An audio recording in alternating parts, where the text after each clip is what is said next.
नमस्कार. आज आपण पोक्ता करी बनवायला घेतली आहे. पोक्ता करी बनवण्यासाठी दुधी भोपळा छान सोलून घेतला, खिसून घेतला.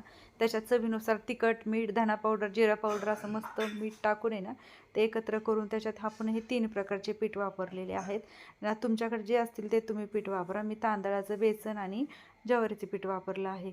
आता त्याच्यासाठी ना छान गोळा तयार करून घेतला आणि चाळणीला तेल लावून आहे ना, मस्त अशी हे त्याच्यावरती थापून घ्यायचं. थापल्यानंतर आपल्याला हे ना इडली पात्रामध्ये छान असं उकडून घ्यायचं. आता ह्याच्यामध्ये ना तोपर्यंत ते उकडते तोपर्यंत आपल्याला तिकडे करी बनवायला घेऊ. आता जिरा मोहरीची फोडणी देऊन एक कांदा, तिखट, मीठ, गरम मसाला टाकून छान असं ती परतून घेऊ आणि वाटणही वाटून घेऊ मस्त असं. आता हे वाटण वाटलं, खोबरं, कोथिंबीर, अद्रक, लसूणचं आणि शेंगदाणे आणि लसूण तो वेगळाच का वाटायचा आपल्याला.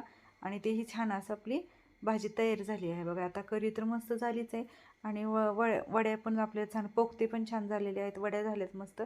असे तुम्ही नक्की करून बघा. आवडले तर लाईक करा, सबस्क्राईब करा. छान खा.